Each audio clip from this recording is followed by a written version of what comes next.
after the bypass, what happens is they cut through your bones for I think 8 9 weeks. You have to wear a chest strap, even if you cough, pains, and it's quite tender.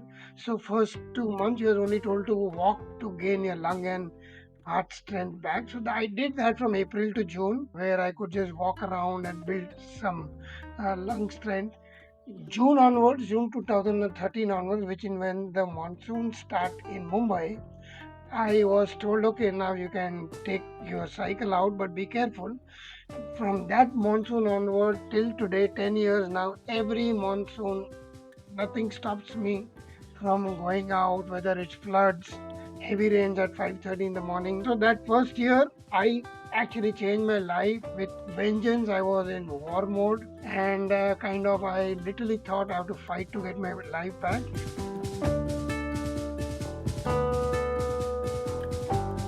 I am Vinky, and this is the Working Athlete Podcast. Here, I talk to working athletes from all walks of life and experts from various sports to provide you with inspiration, training tips, time management, and lifestyle advice. If this is something that interests you, please make sure you subscribe to the channel so that you don't miss any future episodes.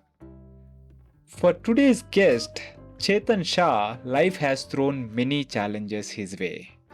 In 2009, he had a tumor removed from his brain, which resulted in hearing loss in 1 year and the loss of a balancing nerve.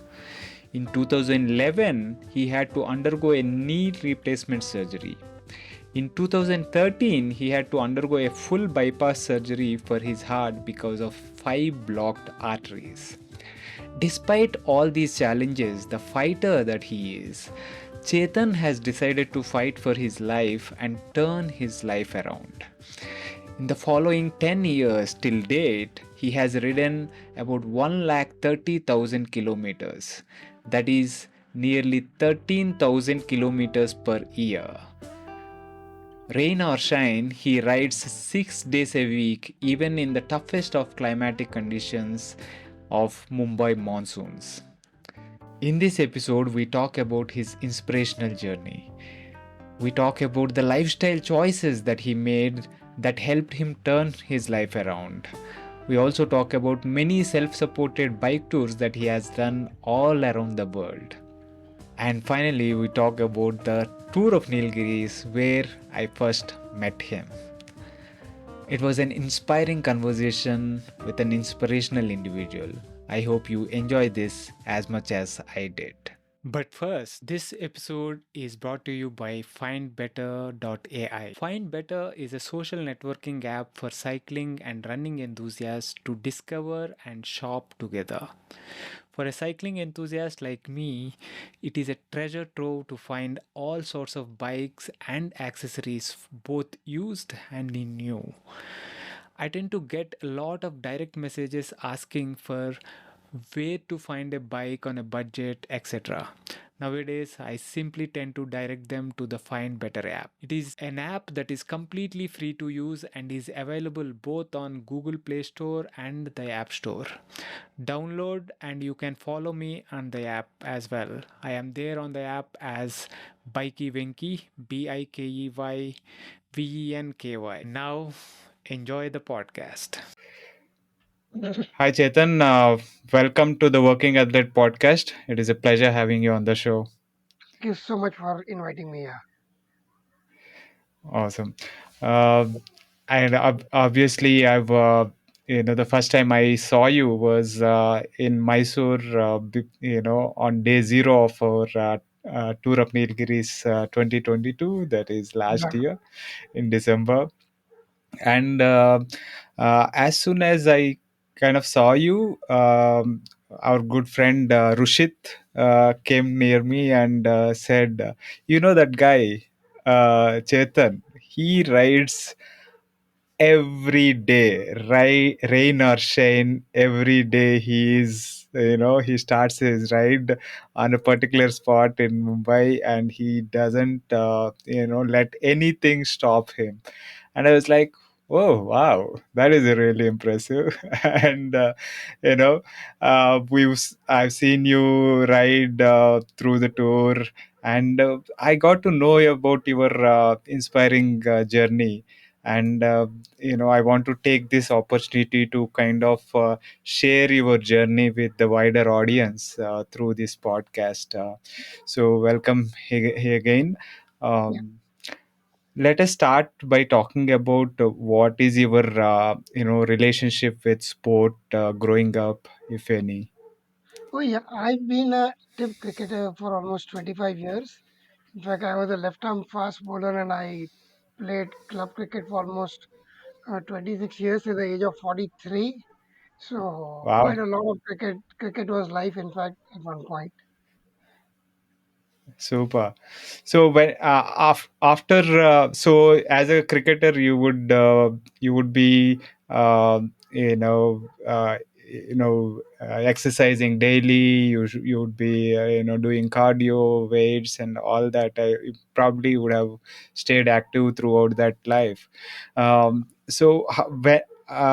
Once you kind of stopped playing cricket, did something else take its place, or how did that period go? Yeah, so in 2011, my knee had deteriorated to a very bad state. I couldn't walk 10 feet without limping, and this continued for a year. And then I had to have my left knee replaced. So that's when doctor said, now no more cricket, no more marathons. You need to look at either swimming or cycling. Well, these are non-weight bearing exercises. So that's when actually bike actually came into my life, and I became kind of a weekend warrior, riding not so often, but once in a while. And in 2013, I had a heart bypass, after which actually I became a daily cyclist. So yeah, the knee replacement is what got me into cycling because I had no other choice. That and it happened in 2011, you said. 2011, yeah, yeah. Right. And you also had a tumor in your brain removed or something like that. Yeah, yeah. What was that about?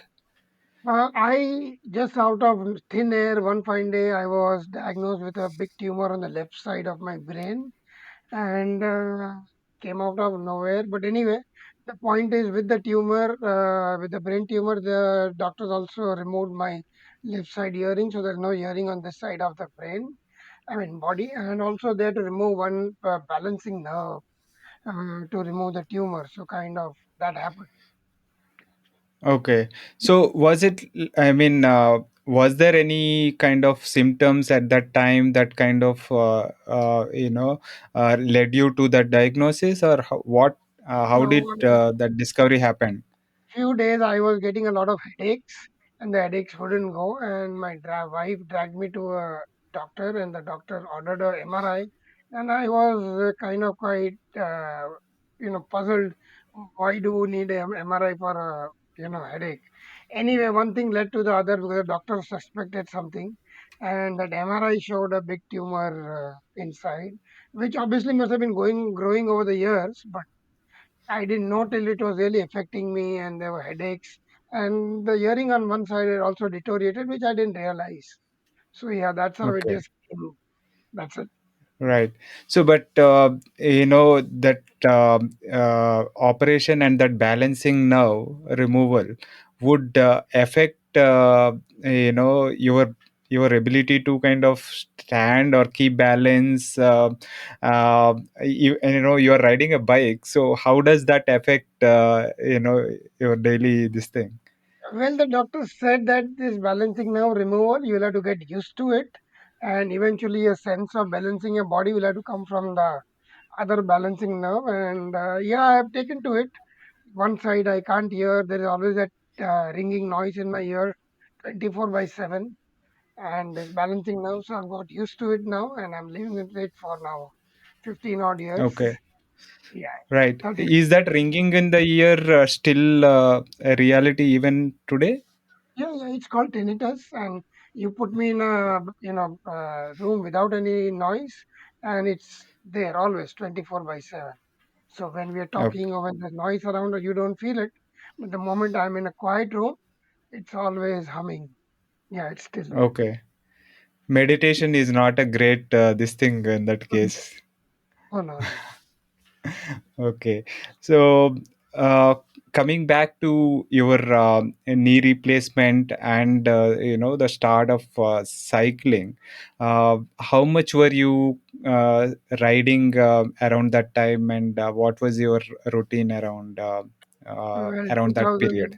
2000, like I said, I was more of a weekend warrior. I would really was Hmm. not a cyclist at that point. The distance would be quite small, 20, 25 kilometers, two times or three times a week. So it was not really much. So Hmm. very few So, sporadic long rides. okay, but everything, like you said, everything changed after 2013 when you Yeah. had that bypass. Let us talk about that bypass and the diagnosis. How did it come about, and how were you able to deal with such a uh, shocking kind of news? So kind of 31st March 2013, I was walking after office with my wife in my society compound, and suddenly I had chest angina, severe chest pain, and I just collapsed on the ground.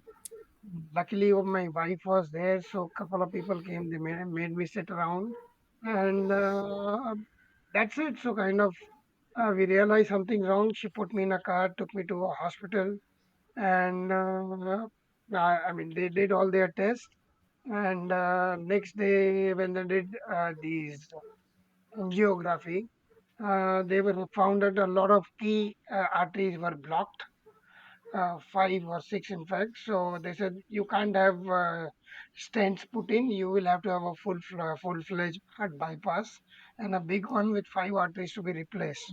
It all happened Wow. suddenly one fine day, and it just happened overnight. Yeah. Mm-hmm. So, I mean, so you had to undergo the bypass surgery immediately to kind of keep you going, right?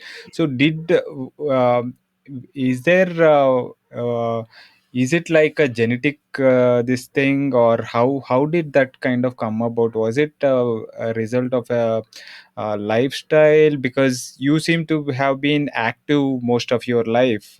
So how is there any kind of underlying reason that was given to you around that Well, time? frankly, I don't smoke. I didn't smoke then. I don't drink now. I didn't drink then. My family has a hereditary, cardio issues. My father died of a heart attack. My mother died of a heart attack. My elder brother also has had a similar bypass. So kind of, yeah, it's been there in the family. So probably, that's how it has come down to me. So yeah, Right. that's it. And probably because you have been active throughout your life, that kind of helped you Yes. overcome that in a sense. Right. So once you went through that bypass, what was the life like in the initial days and months of Yes. recuperation? Yes, so let me tell you the bypass, even before the bypass, when I was told that, you will need a bypass, I kind of completely broke down in the hospital bed itself, started crying for a couple of hours. I mean, too much had happened to me. I have lost hearing, brain tumor, knee was replaced, and now, my heart was going to be. So, kind of, I was really demolished, down, and completely, you know, quite shattered with this news. So, even before the bypass, crying, crying, crying, I kind of thought that I have to fight to take my life back. And I just bought a road bike couple of months before this, and I thought to myself that as soon as I'm allowed, I'm going to use this bike to kind of get my fitness and life back then. That was my uh, thought even before the bypass. So yeah, after the bypass, what happens is they cut through your bones. So for I think 8 9 weeks you have to wear a chest strap. Even if you cough, it pains, and it's quite tender. So first 2 months you're only told to walk to gain your lung and heart strength back. So I did that from April to June, where I could just walk around and build some lung strength. June onwards, June 2013 onwards, which is when the monsoons start in Mumbai, I was told, okay, now you can take your cycle out, but be careful. From that monsoon onward till today, 10 years now, every monsoon, nothing stops me from going out, whether it's floods, heavy rains at 5:30 in the morning. So kind of, yeah, so that first year, I actually changed my life with vengeance. I was in war mode, and kind of I literally thought I have to fight to get my life back.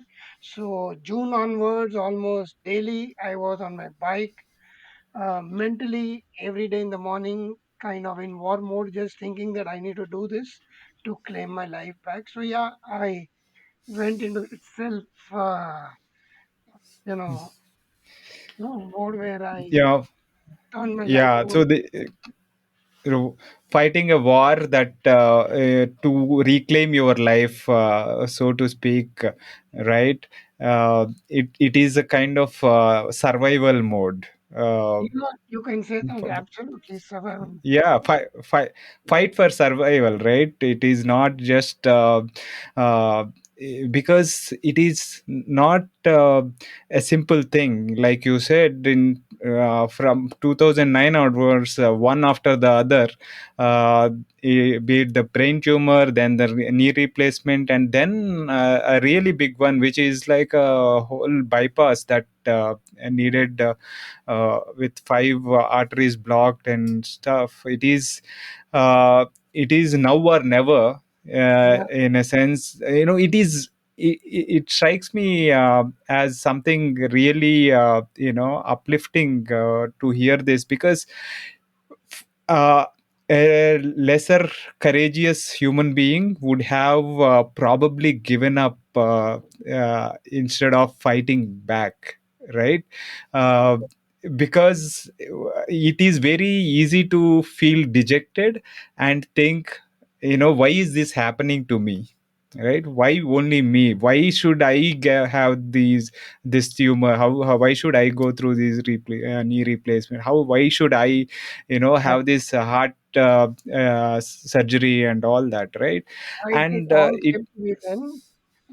Exactly the same thing, on the hospital bed when I was crying, I was only asking, why me? I mean, why am I the chosen one after the other? So I actually had the same sentiments, the same feeling, and no answer. Obviously, people who were standing around my bed, nobody had an answer, and they could just look at me for an hour or two. And then finally, it is when I thought that I am the chosen one and I'll have to fight it back.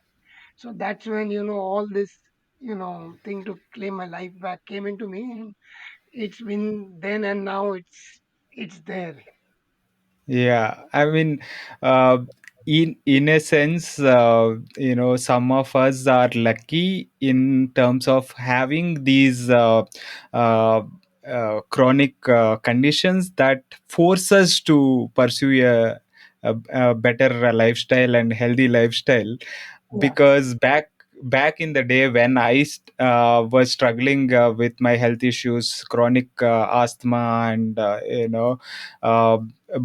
bronchitis attacks almost every month, falling sick regularly.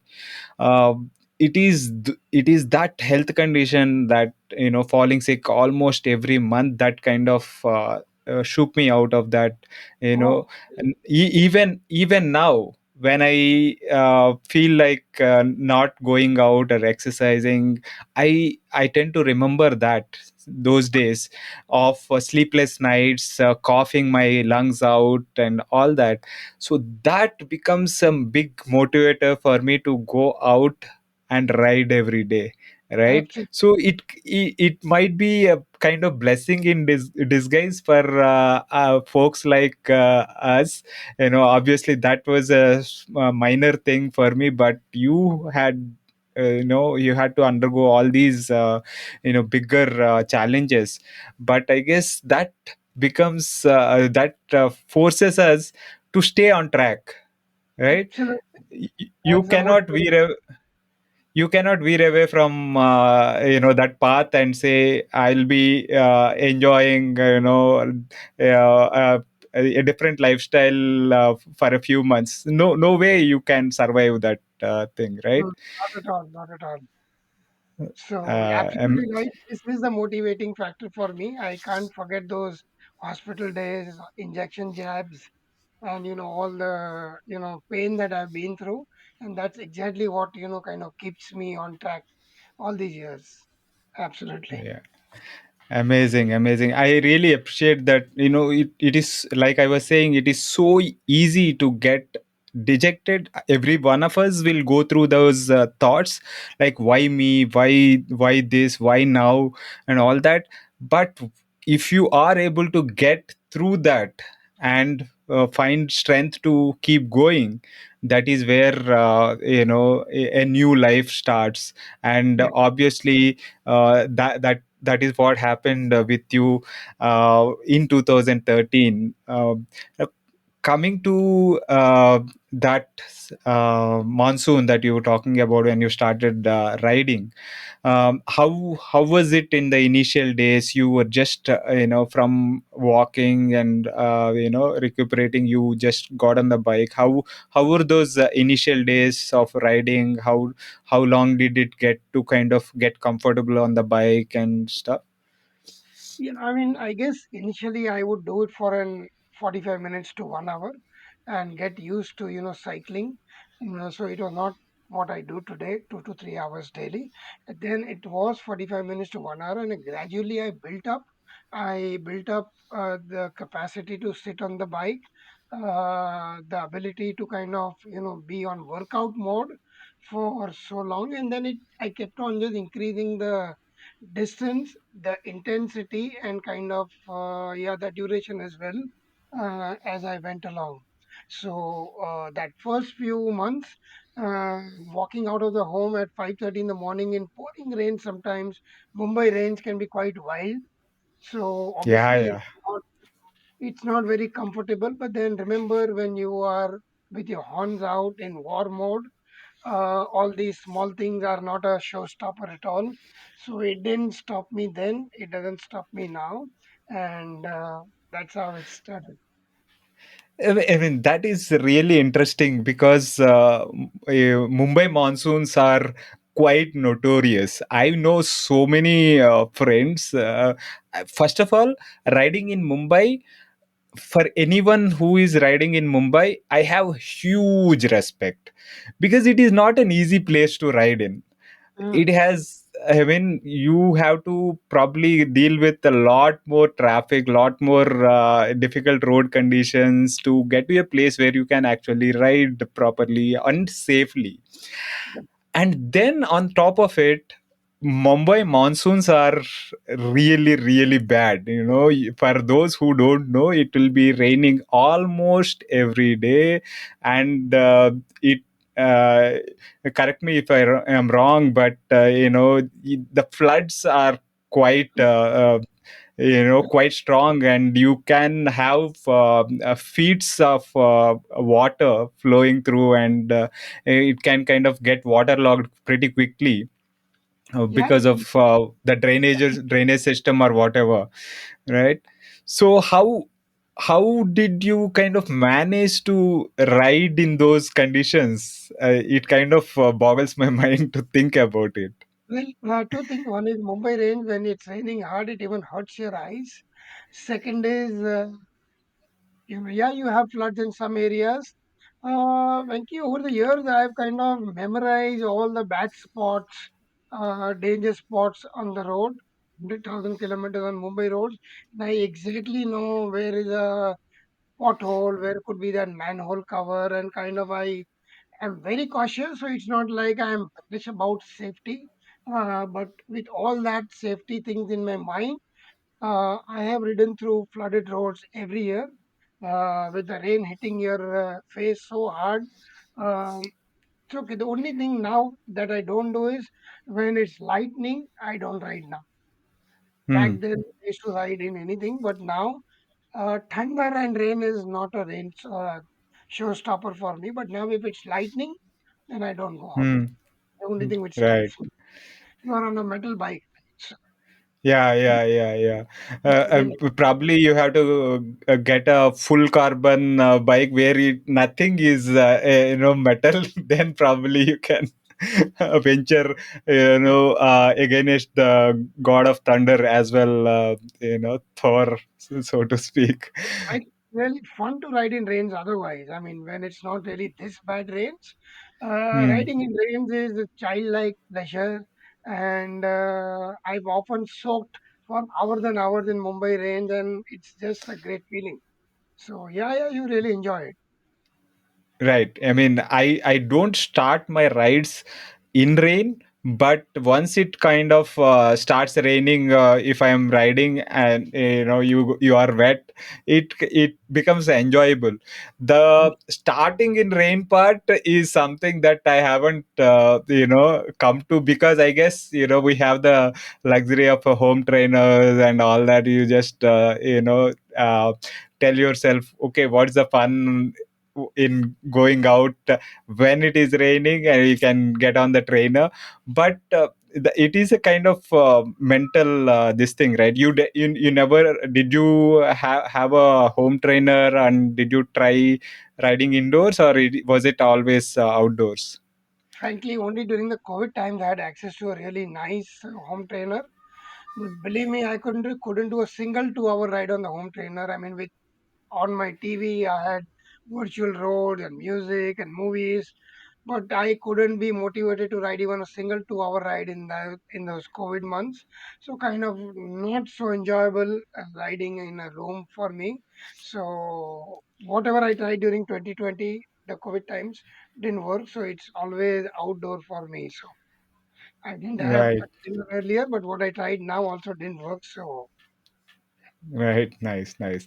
So, uh, from then on, like in from 2013 onwards, you've been riding consistently. Now, we are into 2023. In the last 10 years, you have ridden 130,000 kilometers. Um, so that is like a mind-boggling number, and mind-boggling consistency, so to speak, right? It kind of averages to, if you look at it, if it averages to like 13,000 kilometers per year.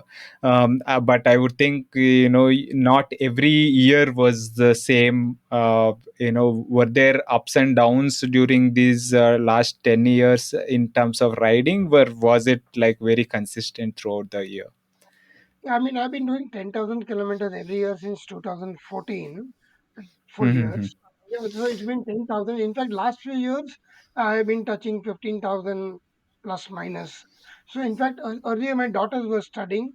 So, I had to negotiate with my wife to kind of, go to leave them some days. And so, kind of, I could stop at 10,000 kilometers a year. But yeah, my consistency of riding has been similar. In fact, it's only grown better over the years. Now my average is 15 to 18 hours of riding every 6 days a week. So that's almost over 2.5 hours a day. Back then it was probably 1.5 hours due to the children's school and so on. But the consistency in terms of number of active days, 250 to 280 approximately active days a year is what has been consistent over the years. It's only grown better in the last few years. Right. Coming and talking about negotiating with the family for school dropping duties and stuff like that. There is another aspect of life which is also work, right? There is work, there is family, and there is our passion, and the need to take care of our health. So what was work for you, and how did you kind of manage that during this period? Yeah. So I have an IT company which I founded at the age of 19. So kind of work was always there, and IT is always, a little bit stressful and you're active. But what I actually did differently that I reserved my morning 2 hours. In fact, I cut down my sleep to 6.5 hours. Even today, I sleep around 6.5 hours or a little more. And I kept that constant, and I've juggled my entire life around it. So I sleep by 10 p.m. I go to office after let's say 9 a.m. And I've kept the 2 hours constant, and I've juggled my entire routine, family, work, social duties, and so on around it. and come what may, the 2 hours that I reserve for my passion, I don't change unless there's a big need to. So that has really worked for me. I mean, I see that a lot of friends have difficulty keeping up with the passion of, let's say, running, walking, or cycling, just because they're not able to keep a constant lifestyle out of this whole thing. So I made a Right. lifestyle out of, one is eating the right stuff, avoiding because of my heart issues, and second is about keeping my passion hours constant. In fact, I snatch those passion hours from my sleep largely, and I actually am a full day working person. After Hmm. cycling for 2.5 hours a day, I actually am so active mentally, and there's a lot of energy in you. So, in fact, it absolutely makes you a better worker. So, to your family, and I'm sure at your workplace, they might notice a more pleasant version of you because you had your passion hours in the morning. So, that's how it really actually positively impacts your life. It doesn't take out anything, it doesn't make you tired or worn out and you're sleeping at work. No, no, no, it's the way around. You are a Right. better father, you are a better husband, you are not drowsy, you're not grumpy, you're not snapping at people at office and at work. So, believe me, cycling has actually led to many positives around work and family, and I've managed to keep my time, dedicated to all of this, and it worked very well for me. Excellent. The end of blocking that out, blocking that time out, eating it, and saying this is for this, right? Yeah. This is for myself. This is me time. This is for me and my cycle, and everything else will revolve around that. Absolutely makes sense. Priorities make absolutely make or break everything in our life, right? So Let me give you example. I used to play a lot of cricket in my life, but today, if there's IPL on till 11:30 p.m. in the night, I wouldn't stay up beyond 10 p.m. because my next day is going to get impacted if I don't sleep, 6 hours. So I sleep by 10 p.m. Though cricket was live at one point, my next day today will be impacted if I keep watching a Dhoni or a Kohli or somebody till 12 p.m. in the night, and my next day is gone, clean bowled. So sorry. 10 right. p.m. is cut off. So that's how your passion hours are important and your own life is important rather than just sitting with a remote in your hand. No, absolutely, absolutely great point. So you mentioned also that about the lifestyle changes in terms of what you can eat, what you don't, what you want to avoid and stuff. Are there any things that you absolutely won't touch nowadays versus what you allowed to have before? And what is your general diet in general nowadays? So in general, very largely, I don't touch too many, oily stuff because I had a heart bypass and I'm still on medicines, the beta blockers and the blood thinners and so on because of my tumor. So yeah, I largely eat healthy stuff, avoid fried stuff. Colas are probably once in a while, which is one bottle in a few weeks. So kind of all that is gone out of my life. Samosas or puris, fried stuff is not there in my life, or it's come down to very low level. So yeah, largely Hmm. eating healthy all my 3 meals, and I avoid Okay. street food almost completely.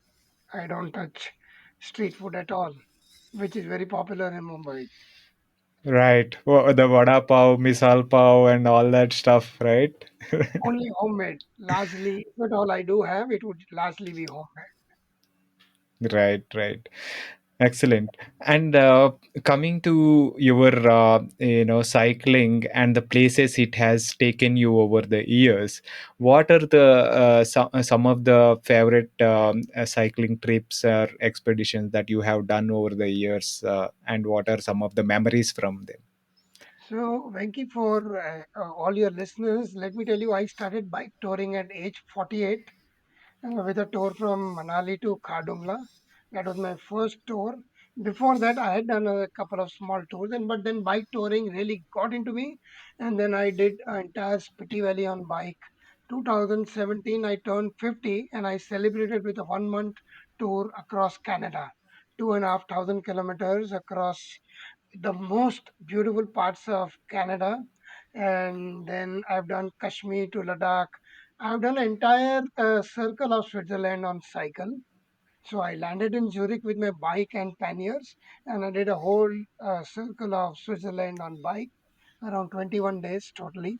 So bike touring has really gone into me, and every year I try to have at least one big tour and one small tour. Big tour is about 3 weeks or more, and a small one is, let's say, 10 days or so.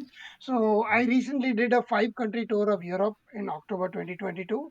So this was Netherlands, Belgium, France, Switzerland, and I finally ended in Italy. And in India, I've done some very tough tours. I recently did the Such Pass at 16,000 feet, riding in a blizzard in snow, and I came down at 16,000 feet. So, some amazing trips I've done in India and in other countries of the world. Well, let me tell you very frankly, some of these other countries, they have bike infrastructure reserved for cyclists. There is no danger, and you're absolutely secluded from traffic. So, obviously, we enjoy that a lot more than in India, where you ride on state and national highways. So, Canada has been wonderful. Switzerland is a paradise for cyclists, absolute paradise. Yeah. Oh man, that is like a treasure trove. You were a big tourer. Oh, let us dig into some of those tours. What was the experience of riding 30 days in Canada? How was that experience? Share a little bit more about that. Yeah, yeah. So actually, we flew to Edmonton. And from Edmonton, which is in the center of Canada, we did the entire Rocky Mountains on cycle. So obviously, you're a cyclist. You understand that riding at 20 kilometers an hour, soaking in all the beauty of the place, talking to the locals, feeling the local lifestyle. And we used to stay in smaller, decent hotels. So kind of you were literally living, the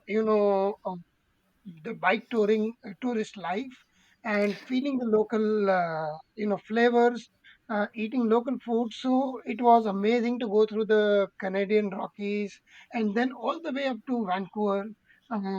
People were so nice to us cyclists, and in fact I had an Indian flag on both sides of my pannier, and with the Indian flag I rode across Canada. That was a very proud feeling for me. So yeah, amazing experience as a bike tourist. Yeah. How many you were saying so how many of you were you riding with? We were five of us in Canada. In Switzerland, I was with three other cyclists. So what I do, Vanki, is everything goes from Mumbai, as in my panniers, the bikes, and everything goes from here. Everything is planned, and your stops are obviously well defined. So, and every 5 to 6 days a holiday to wash your clothes and bike. Keep your bike up to date and so on. So yeah, so that's how you live. You go from city A to B to C to D and so on, and you go on and on and on. But every 6 day or 7 day is kind of a cool down period. Rest your muscles, wash your clothes, leave your bike and so on. So that's how it is. Excellent. So these friends are from Mumbai, or is it from the places that you are riding in? Mostly, yeah, they've been from Mumbai. Couple of times I've had people from other cities, but largely they've been friends. When you go on a bike tour, you live with your friends 24 by 7. You don't just go and say, hey, let's ride together. I don't do that. You have personality clashes. You have to live with that man for woman for 24 by 7 on the bike and off the bike. So you choose your co-riders very, very wisely. You need to be very clear about certain set rules about bike touring, and things can go wrong. Things can Right. fail. That's when sparks can fly between people. So yeah, they generally are people Ye- that I Right. don't just about anybody. Right. So that is very true because when you are tired, when you are doing a thing for riding say 100, 200 kilometers day in and day out, one can get really tired, and it can people can snap at you at random times, and it kind of can bring the worst in us as well, right? So it is important to kind of know the person well enough to kind of understand all those peculiarities and accept them and look beyond those, right? Yes, and sometimes, somebody is not up to it, he's tired, or, bike has a problem. So kind of everybody has to be patient and accommodating to, account for these challenges. Some people have bike challenges on the road, and then you cannot snap. Somebody had Right. something is not well, so on. So these things happen on tour. So kind of, Hmm. you know, you don't just go Yeah. and do a tour with anybody. Absolutely, absolutely. You plan for everything, but also you kind of have to be accepting of the fact that when more than one person is involved, it lot more factors can come in and kind of can go wrong, and so you have to be like mindful of all that and accepting of all that. Yes, So absolutely. amazing, amazing. So how long was this how many kilometers did you guys end up riding in Canada? And over 30 days you said, right? Yeah, Canada was 2,500 kilometers. So, like I said, around 24 or 25 cycling days. So, you ride Hmm. typically 90 to 120 kilometers on most days. Switzerland Hmm. was a little lower, but there's a lot of climbing in Switzerland. Recently, I Right. did five-country Europe tour. That was, I think, around 1,500 or 1,400 kilometers. Mm-hmm. So, along with what all climb, did you co- what all did you cover in those five country Europe tour? yeah, so I flew into Amsterdam. I wanted to start in Amsterdam, which is a mecca for cyclists. So I saw how well the city has been modeled around cyclists. So spent a couple of days there. Then from Amsterdam, I went from north down to south, covered the whole of Netherlands. They have cycling highways. For us in India, all these are like big surprises. So they have separate cycling highways marked. They're not just paths, they're cycling highways. So anyway, then went into Belgium, and then again Belgium from north down to south. We covered all the best cities of Belgium, and then entered France from the north of France, and rode all the way to Paris. And then Paris, I went eastwards on towards Switzerland, where I rode up to Basel, which is a border town between Switzerland and France. And from Basel, I entered down to Switzerland, and this time I wanted to do the Furka Pass. Last time when I went to Switzerland, it was closed due to snow. So it was my dream this time to climb the Furka Pass, which is a 21-kilometer climb, similar to Wow. some ones that you did in TFN. So this was alone with a steel bike. This is quite heavy. It's not a carbon bike. So yeah, touring is generally on the bigger steel bike. So, it's quite tough. And with luggage, it can be around 30 plus kilos. So, yeah, I did Yeah. the pass. And then from Furka Pass, I went to a border town of Switzerland. And then I crossed over to Milan in Italy. And from Milan, I flew back to Mumbai. So, Nice, nice, nice. So, what are the things that you would keep in mind while planning such tours? Say, for people listening to this podcast, want to plan a long self-supported bike tour. What are the things? What are your advice for such listeners? so first thing first, I guess if you're starting out, you should start out with some trips in India, so Hmm. that you will get used to riding 8 to 10 hours, 12 hours with a loaded bike. I'm not talking about the carbon bikes that people are used to riding. I'm talking about a loaded bike with luggage. So you do that in India so that you realize where you stand. And then anyway, once you're looking at a bike tour, you understand the topology or the terrain. That is, what is the altitude and what are the climbs involved. in the place, the temperature. So, when you go to certain parts of the world, right now I'm planning trips towards New Zealand and Australia. So their weather is absolutely opposite.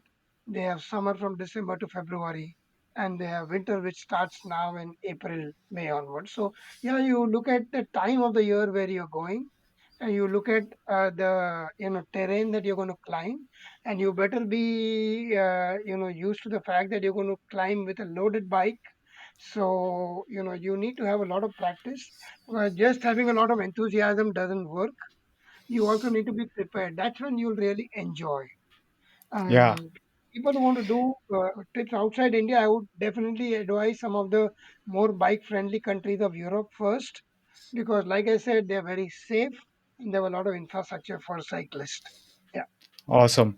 So, like it is very important to, like you said, to start small and probably start locally, to kind of get used to all these variables that you are bringing in. Like, you might have to start with one day overnight tour, and couple of days tour around the place you are, with the bike that you are planning to use, with all the kind of luggage that you want to carry, so that you understand that riding your carbon bike at 30-35 kmph, and in say 3 hours, 100 kilometers, is way different than what you would see on a loaded touring bike, and in various terrain. It will be taking a lot more different. You will be in a different time zone, let's say, right? The roadie time zone and the touring time zone are different, and you have to kind of understand that. So let me tell you a surprising fact. On bike tours with a loaded bike, with your photography stuffs, with your food stuffs, breakfast, and so on, you are talking about 10 to 12 kilometers an hour average. All right. So with your Right. client, your photo stuff, with your, stopping around small cafes and so on, 10 to 12 hours, 10 to 12 kilometers an hour is your actual in reality speed. So when you talk about Right. 100 kilometers, be ready to be on the road for 8 to 10 hours, right? And Exactly. yeah, Yeah. a bike tour, it's not about reaching from point A to point B. That's the last thing you want. You want But to so soak again. the saddle time. So while you're on the saddle, you don't want it to end. So you really don't want to go fast and try to prove a point to, let's say, Venki, that, hey, I did it in 5 hours. Chetan was talking about 10 hours. About enjoying the 100 kilometers that you're going to do every day. So, yeah, that's how it is, 8 to 10 hours for 100 kilometers daily. Awesome, awesome. And then you also plan about your logistics.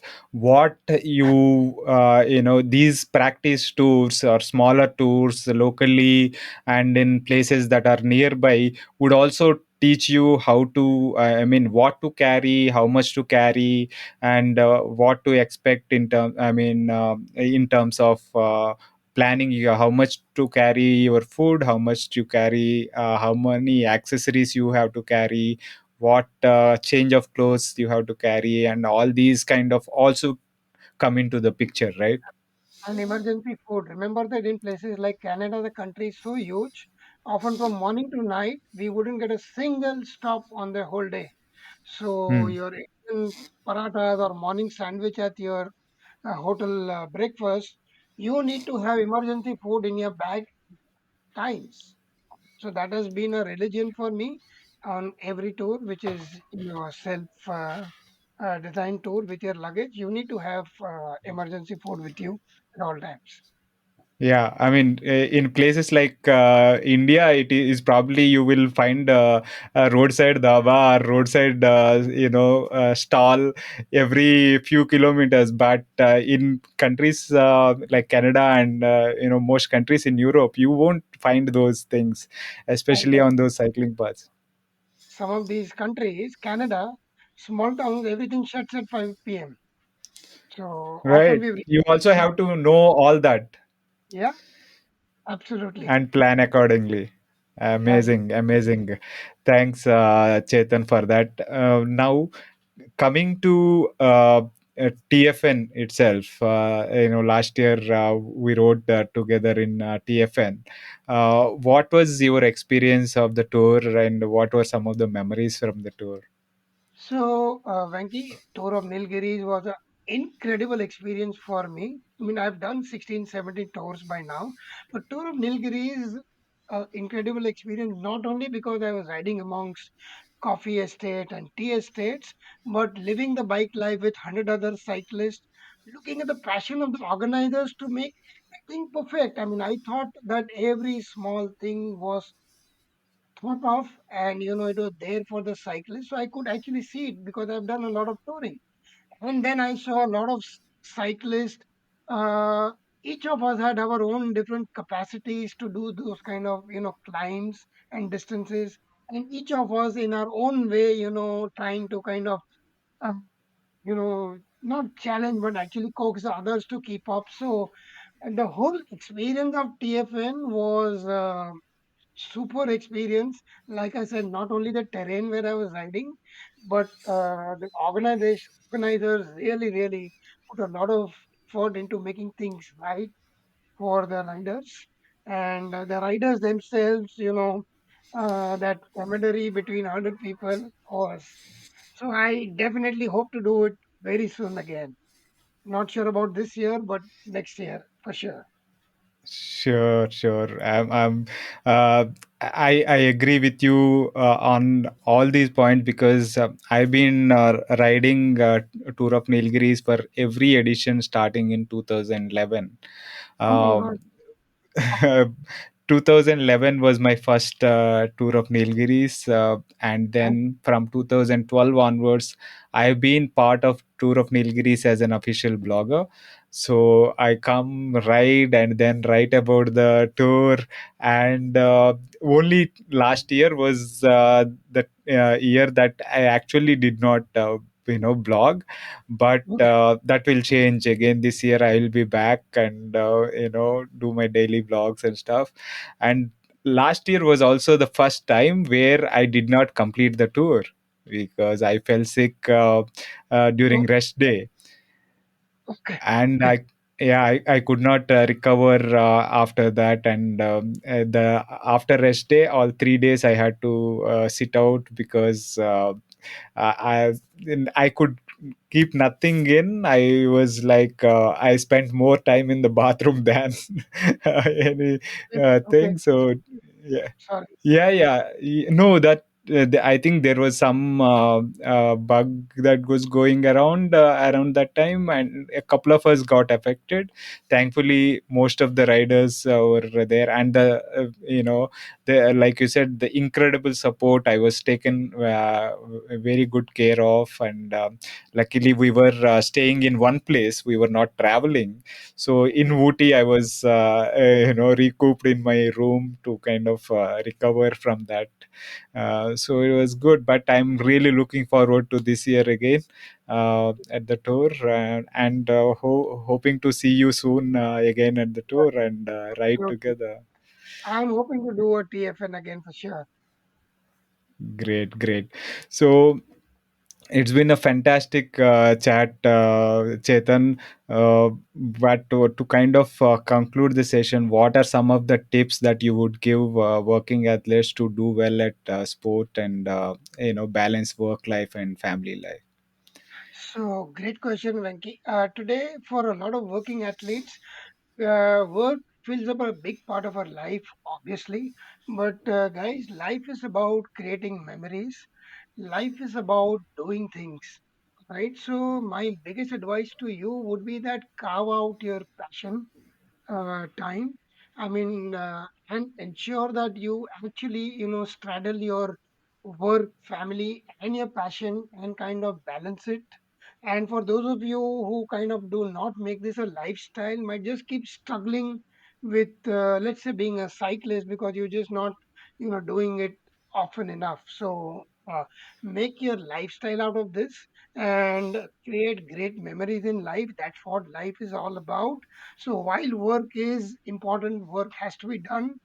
but and obviously family is family, but this little time that you we give to ourselves to live our passions is definitely something which opens your mind and actually makes you a better person.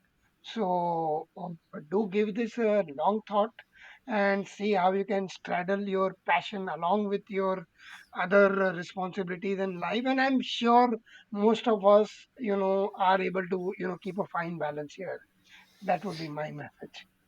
Awesome. You've been, big inspiration by actually, tackling all the challenges that life threw at you and keeps throwing at you. You have been a absolute warrior, dealing with all those issues with a smile and on the bike, always being consistent and cheerful. Thank you, Chetan, and keep inspiring a lot more people. Thank you so much, Vanki, for inviting me on your show, and I do hope to meet you again, hopefully at TFN. All the best. Thank you, Chetan.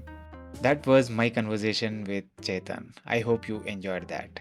If you are enjoying these podcasts and are finding them useful, please consider supporting the podcast by subscribing to it on YouTube as well as on your favorite podcasting app.